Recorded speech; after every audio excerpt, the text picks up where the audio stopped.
तीर्थराज प्रयाग पहुंच चुके हैं श्री भरत जी महाराज राम दर्शन हेतु।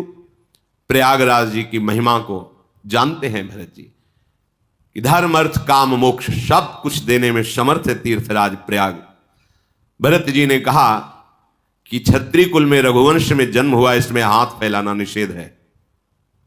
पर मांगो भीख त्यागी निज धर्मु, आरत काहन करे कुकर्मु, अस जिय जानी सुजान सुदानी, सफल करहि जग जाचक बानी। हे तीर्थराज प्रयाग, मांगना मेरा स्वभाव नहीं है। मुझे जो जिस कुल में जन्म मिला है रघुवंश में, उसमें हाथ फैलाना स्वभाव नहीं, धर्म के विपरीत आचरण है। फिर भी आज मैं हाथ पसार कर आपसे भीख मांग रहा हूं। आप मुझे एक वरदान दीजिए जो आपके पास है। अर्थ धर्म काम मोक्ष ये मुझे नहीं चाहिए। अर्थ न धर्म न काम रुचि, गति न चहो निर्वाण, जन्म जन्म रति राम पद, यह वरदानु न आन।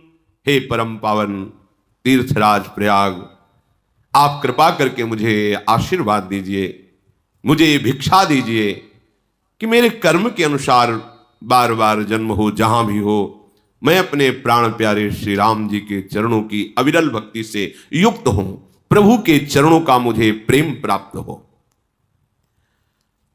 यद्यपि मैं साबित हो चुका कि स्वामी द्रोही हूं, भरत जी की अद्भुत प्रेम स्थिति है, क्योंकि कैकेयी जैसी मां मिली है।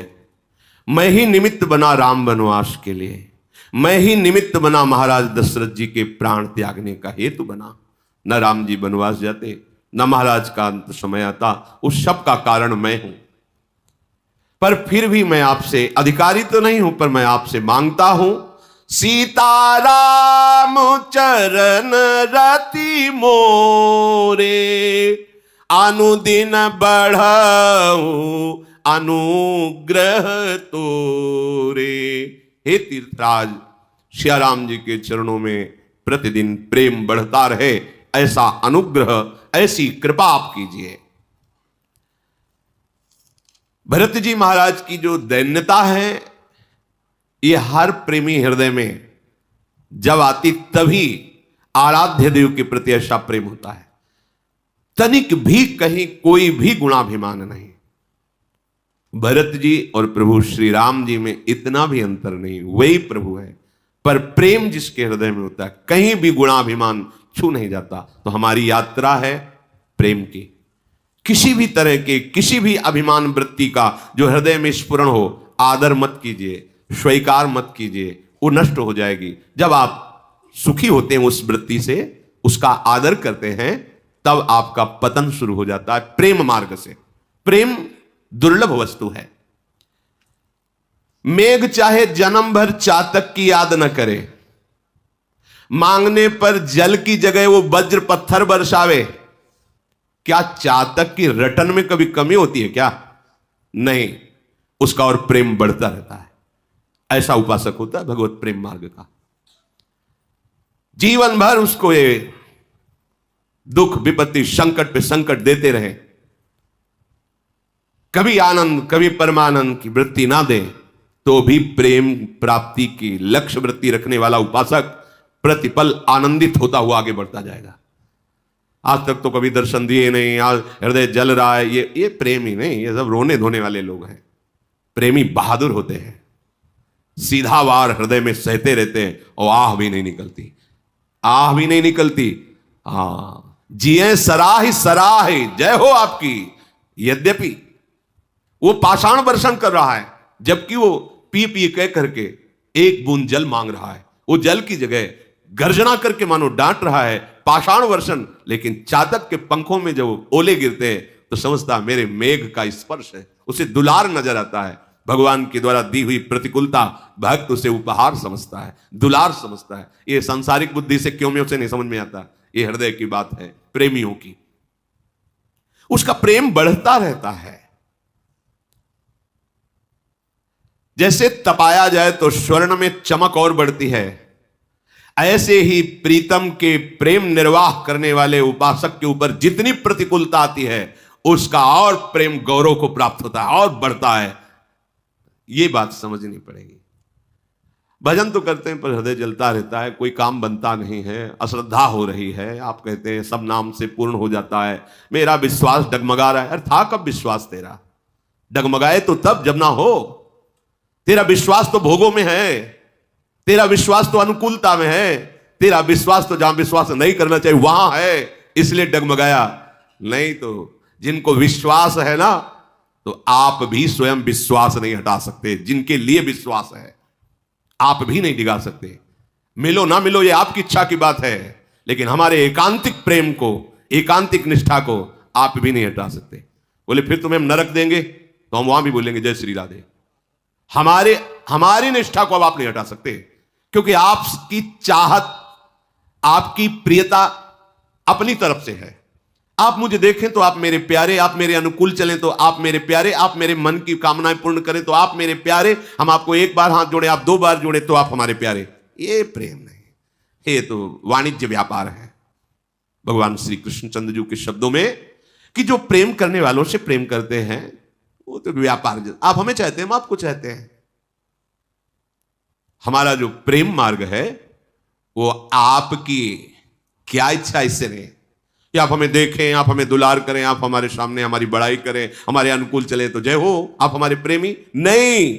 आप हमारे सामने ही दूसरे को प्यार करें और सभा में धक्का मार के निकाल दें, मैं नहीं तुझे प्यार करता, फिर भी मैं तुम्हें प्यार करूंगा, फिर भी अपने जीवन को आपके ही चरणों में न्यौछावर करूंगा। चातक का उदाहरण दे रहे, पी पी कर रहा है, पानी की जगह वो ओले बरसा रहा है, गर्जना करके डांट रहा है, फिर भी वो कैसी निष्ठा। कुछ पक्षियों ने देखा उड़ता हुआ चातक जा रहा है, बोले आओ बैठ जाओ, थोड़ा विश्राम कर लो। बोले नहीं, ये वृक्ष जो है बाहरी जल से सींचा गया है, ये सीधे मेघ से सींचा हुआ वृक्ष नहीं है, इसलिए नहीं बैठूंगा, क्योंकि मैं मेघ से प्यार करता हूं। आगे बधिक ने देखा उड़ता जा रहा है, बाण मारा तो गंगा की धारा में गिरा, चोंच ऊपर कर ली।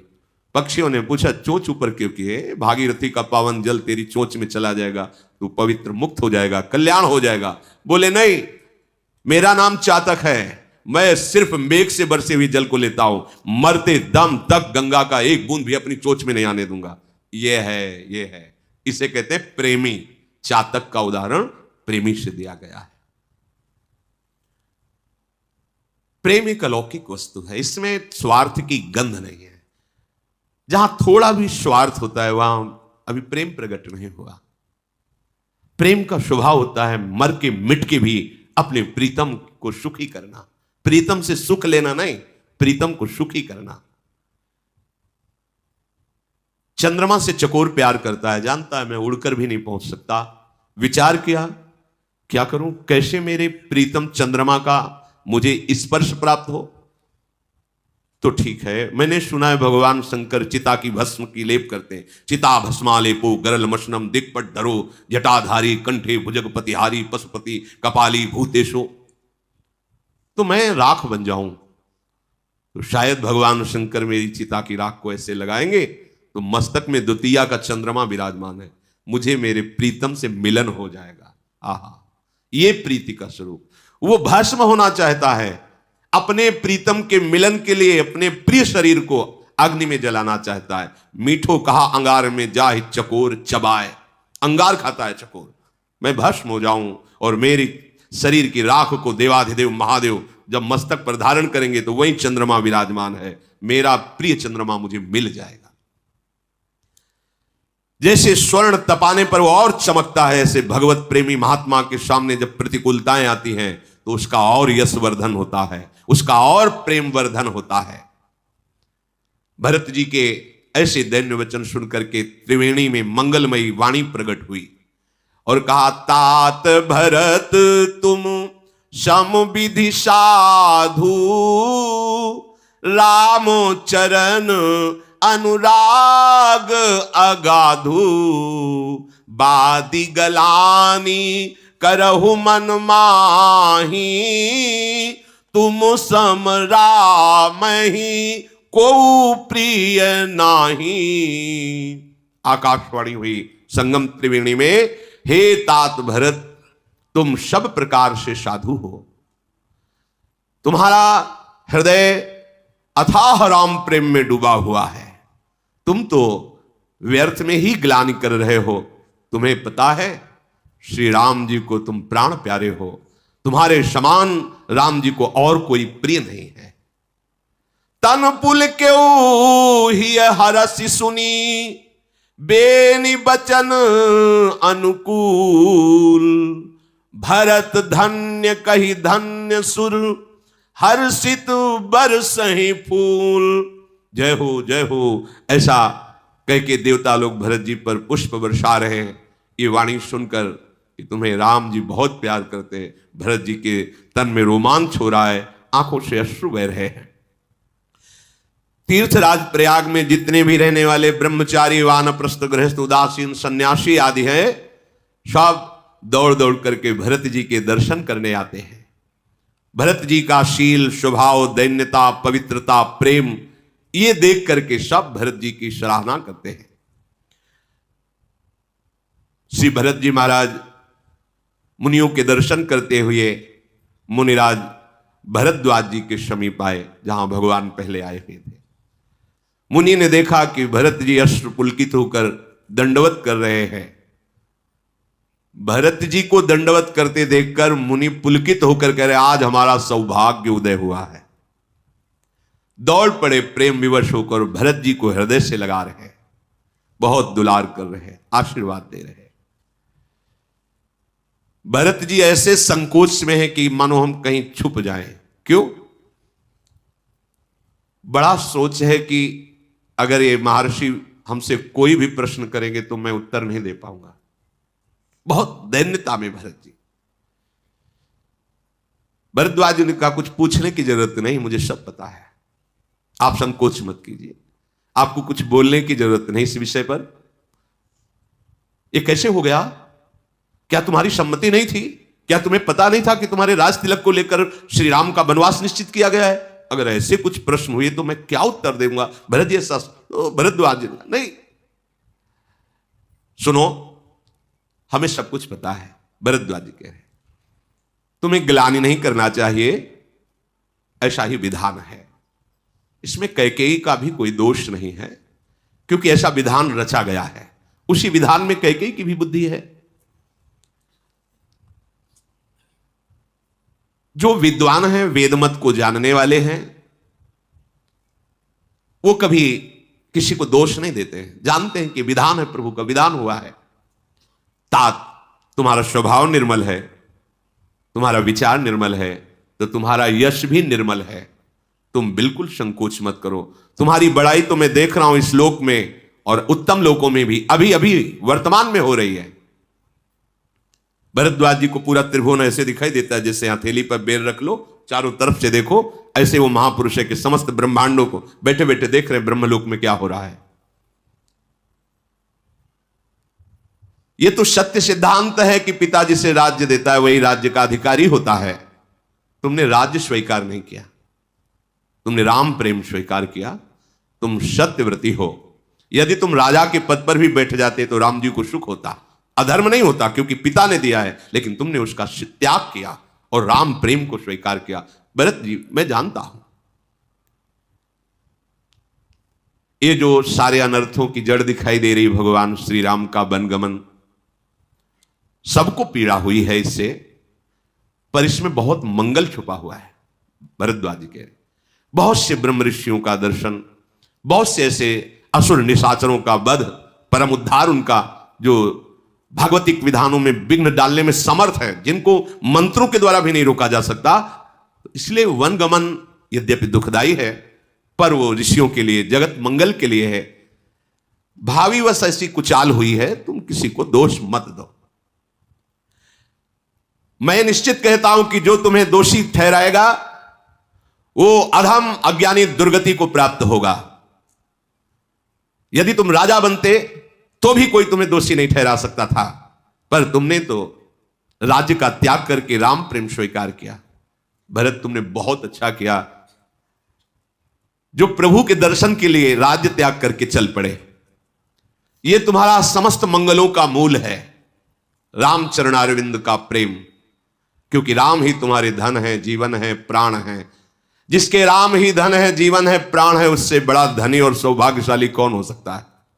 यह है जिसे वेद और लोक दोनों जगह सुख प्राप्त करना हो तो ऐसा धन कमाओ जो कभी नष्ट ना हो, वह है नाम धन। ऐसा आश्रय लो जो हर समय आपको बचाएगा, वह श्री हरि चरणों का आश्रय। ऐसा बल जिनके बल से सब बलवान होते हैं, वो प्रभु का बल। काहे को भूल करते हो? कोई आश्चर्य की बात नहीं आपके लिए जो ये त्याग है, क्योंकि आप महाराज दशरथ जी के पुत्र और श्री रामचंद्र जी के भाई हो। सुनो भरत, तुम्हारे प्रति राम जी कितना प्यार करते हैं, ये मैं अंदर से देखा हूं। रात्रि में जब सियाराम लक्ष्मण एक जगह बैठे बात कर रहे थे तो मैं पीछे कुटिया से सुन रहा था। रात भर तुम्हारी ही चर्चा करते रहे। तब मुझे पता लगा कि कितना प्रेम करते हैं सियाराम जी आपसे। भरत जी पुलकित हो रहे हैं बात सुनकर, क्योंकि लग रहा था प्रभु का स्वभाव तो करुणामय है, पर मैं स्वामी द्रोही ठहराया गया। मेरी ऐसी उत्पत्ति हुई कैकेयी से, उनको लेकर के, मेरे को, राज तिलक को लेकर अंदर बड़ा संकोच था। जब भरद्वाज के मैं रात भर सुना, सियाराम आपकी ही बात केवल कर रहे थे। और तुम्हें बताऊं एक गुप्त बात, जब स्नान कर रहे थे राम जी, तो जैसे कोई मंत्र या इष्ट देव का नाम उच्चारण करता है, ऐसे ही वो भरत भरत कह के डुबकी लगा रहे थे। जाना मरम न हाथ प्रयागा, मगन हो ही तुम्हारे अनुरागा। तुम्हारे प्रेम में डूबे हुए भरत भरत ऐसा कहते हुए डुबकी लगा रहे थे। ये मैंने देखा। अगाध प्रेम राम जी का आप पर है। ये रघुनाथ जी की बड़ाई नहीं, ये स्वभाव है उनका। अगर कोई शरणागत हो जाए तो पूरे कुटुंब का उद्धार कर देते हैं। अगर कोई शरणागत हो जाए तो पूरे कुटुंब के भरण पोषण का भार ले लेते हैं पूरे। यह नयाधिक रघुबीर बड़ाई, प्रणत कुटुंब पाल रघुराई। तुम तो भरत मोर मत येहू, धरे देह जनु राम सनेहू। कोई प्रभु का शरणागत हो जाए, उसके कुटुंब का, पुरखों का, पितरों का भी उद्धार हो जाता है। प्रभु उसके परिवार के पालन पोषण का ठेका लेते हैं। कौन? अनंत ब्रह्मांडों का पालन पोषण करने वाले। इसीलिए जो भक्तजन होते हैं वो इससे भी निश्चिंत, क्या होगा मेरे परिवार का? नहीं, जो अनंत ब्रह्मांडों का भरण पोषण करता है वही करे। महाप्रभु चैतन्य देव जिस दिन संन्यास लेने की अनुमति लेकर के रात्रि में निकले, तो नगर के बाहर निकलते ही कदम रुक गए। सोचा कि माता सची एकदम वयोवृद्धा और प्रिया जो विष्णु प्रिया जी एकदम नवीन, संसार से अनभिज्ञ, कैसे कैसे जीवन कैसे यापन? नहीं नहीं, विश्वंभर भगवान सबका भरण, कूद गए गंगा में, पार हो गए। कोई दूसरा पानी देने वाला नहीं है। वयोवृद्ध माता है, नवकिशोरी है, नवीन अवस्था है, विष्णु प्रिया, संसार से एकदम अपरिचित। पर हरि प्रेम ने, यह केवल प्रेम की ही सामर्थ्य है। वो तो भगवान है, वो तो सब दिव्य लीला परिकर हैं, पर जो प्रभु की शरण में होगा उसको ये लौट के नहीं सोचना मेरे परिवार का क्या होगा, मंगल ही होगा।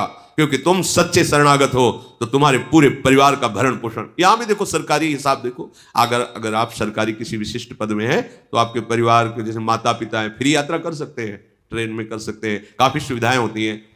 फिर अनंत ब्रह्मांडों की सरकार में आपका शरणागतिपन, फिर वो आपको चिंता क्या करनी? प्रणत कुटुंब पाल रघुराय। और हे भरत, तुम तो मेरा मत है। भरद्वाज जी कह रहे कि राम का प्रेम ही मूर्तिमान भरत रूप में है। ये मेरा मत है, मैं अनुभव कर रहा हूं। तुम्हारे हृदय में अब कोई ऐसी भावना नहीं रहनी चाहिए कि कलंक मुझे लोग ठहराएंगे। ये सबके लिए राम भक्ति का प्रारंभ हुआ है, श्री गणेश हुआ है कि आप जैसा प्रेमी, हे तात तुम्हारा यश निर्मल चंद्रमा है। प्रभु श्री राम के जितने भी दास हैं वो सब कुमुद हैं, चकोर हैं। तुम्हारा यश रूपी चंद्रमा सदैव उदय रहेगा, कभी अस्त नहीं होगा, और घटेगा बढ़ेगा। ये जो दोष चंद्रमा में है वो इस चंद्रमा में नहीं, ये सदैव केवल बढ़ेगा ही बढ़ेगा। हे भरत, त्रैलोक्य में तुम्हारा यश छाएगा क्योंकि तुम भगवान के प्रेमी हो। अपने यश की चाह करके यश संबंधी चेष्टाएं करना भगवत प्राप्ति में बाधक है। यदि आप सच्चाई से भगवान के नाम गुण का आश्रय लेकर चलेंगे तो बिस्तरे सब जग विमल की रति, साधु संगति ना टरे, अपने आप विस्तार होता है। क्योंकि त्रिभुवन को पावन करने वाला प्रभु का नाम, प्रभु के लीला गुण का आप गान करते हैं, त्रिभुवन के स्वामी का दासत्व है, तो त्रैलोक्य में तुम्हारा यश फैलेगा। जिनके प्रेम और संकोच के वश में होकर स्वयं सच्चिदानंद घन प्रभु आकर प्रकट हुए, जिन्हें श्री महादेव जी अपने हृदय के नेत्रों से कभी देख करके तृप्त नहीं होते, अर्थात निरंतर देखते हुए रूप रस का पान करते रहते हैं, तुमने कीर्ति रूपी अनुपम चंद्रमा को प्रकाशित कर दिया, भगवत प्रेम को। भरत, कहीं ऐसा मत मान लेना कि हम तुम्हारी स्तुति कर रहे हैं। भरद्वाज जी कह रहे, सुनहु भरत हम झूठ न कहि, उदासीन तापस बन रही, सब साधन कर सुफल सुहावा, लखन राम सिय दर्शन पावा, तेहि फल कर फलु दरस तुम्हारा, सहित प्रयाग सुभाग हमारा, भरत धन्य तुम जस जगु जयऊ, कही अस प्रेम मगन मुनि भयऊ। हे भरत जी, हम कभी असत्य नहीं बोलते, भरद्वाज जी कहे, और हम उदासीन हैं, हमको किसी से लेना देना भी नहीं कि हम आपकी बड़ाई किसी कारण से कर रहे हो। हम पक्षपात शून्य हैं, न हमारा कोई शत्रु है न हमारा कोई मित्र है, हमारा स्वभाव है उदासीन रहना। और हम तपस्वी हैं, किसी की मुंह देखी नहीं करते, कोई लेने की आकांक्षा किसी से नहीं की। आपकी हम बड़ाई कर रहे हो, कुछ हमारे अंदर चाह हो, हम वन में रहते हैं, अर्थात हमारा किसी से किसी भोगों से कोई प्रयोजन नहीं है। सच्ची बात, हमारी जितनी साधना थी उसका मुझे फल मिला, सिया राम जी का साक्षात दर्शन। और भरत, हम सत्य कहते हैं, ये बात बहुत जरूरी। समस्त साधनाओं की सफलता भगवत साक्षात्कार में है। भरद्वाज जी ने कहा, मैं सत्य कहता हूं, उदासीन रहता हूं, वनवासी हूं, तपस्वी हूं, किसी लोभ प्रलोभन से मैं किसी की स्तुति नहीं करता। पर भरत, जितनी साधना थी उसका फल मिला, सियाराम का दर्शन। और सियाराम दर्शन का फल जो मुझे मिला वो तुम्हारा दर्शन मिला। ये है भगवत प्रेमी का दर्शन का स्वरूप। आराध्य देव के दर्शन का फल मिला, आपका दर्शन। आज प्रयागराज अपने भाग्य सराह रहा है, बड़भागी हुआ क्योंकि आप जैसा प्रेमी पधारा। भरत, तुम धन्य हो, तुमने सारे जगत को जीत लिया है। ऐसा करके भरद्वाज जी प्रेम मगन हो गए। भरद्वाज जी के वचन सुनकर समस्त आए हुए अयोध्या के जन और वन के ऋषि मुनि वानप्रस्थ ब्रह्मचारी सन्यासी आदि साहब जय हो, साधुवाद साधुवाद ऐसा कह रहे हैं। भरत जी का तन पुलकित है, मन सियाराम के प्रेम में मगन है, नेत्रों से अश्रु बह रहा है। मुनि मंडली को प्रणाम करके भरत जी बोले, मुनियों का समाज है और तीर्थों का राजा प्रयागराज है। अगर यहां कसम भी खाई जाए तो अपराध लगता है। यहां कसम खाने की जरूरत, जैसे बोले ना कि हम तो तीर्थराज प्रयाग की सौगंध खा, यह अपराध है। क्योंकि यहां कुछ भी बोलो, सौगंध खाने की जरूरत नहीं, सत्य ही बोला जाएगा। क्योंकि तीर्थराज, ये तो श्रीधाम वृंदावन है जहां प्रयाग में मस्तक रगड़ता है आकर। अगर इस स्थान में कुछ भी बनाकर कहा जाए तो उससे बड़ा पाप और नीचता क्या होगी। मैं सच्चे भाव से कहता हूं, आप सब सर्वज्ञ हैं और मेरे स्वामी श्री राम हृदय की बात को जानने वाले हैं। मुझे माता कैकेयी के करने का कुछ भी सोच नहीं है। मेरे मन में इस बात का भी दुख नहीं कि मुझे कोई कैकेयी पुत्र कहेगा। इस बात का भी भय नहीं कि मेरा लोक निंदा करेगा और परलोक बिगड़ जाएगा। और मेरे पिताजी पधार गए, इस बात का भी उतना शोक नहीं, क्योंकि पिताजी का जैसा महान कौन हो सकता है, जिसके राम जैसे पुत्र और राम विरह में प्राण त्याग दिए, लोक लोकांतरों में उनके यश का गान हो रहा है।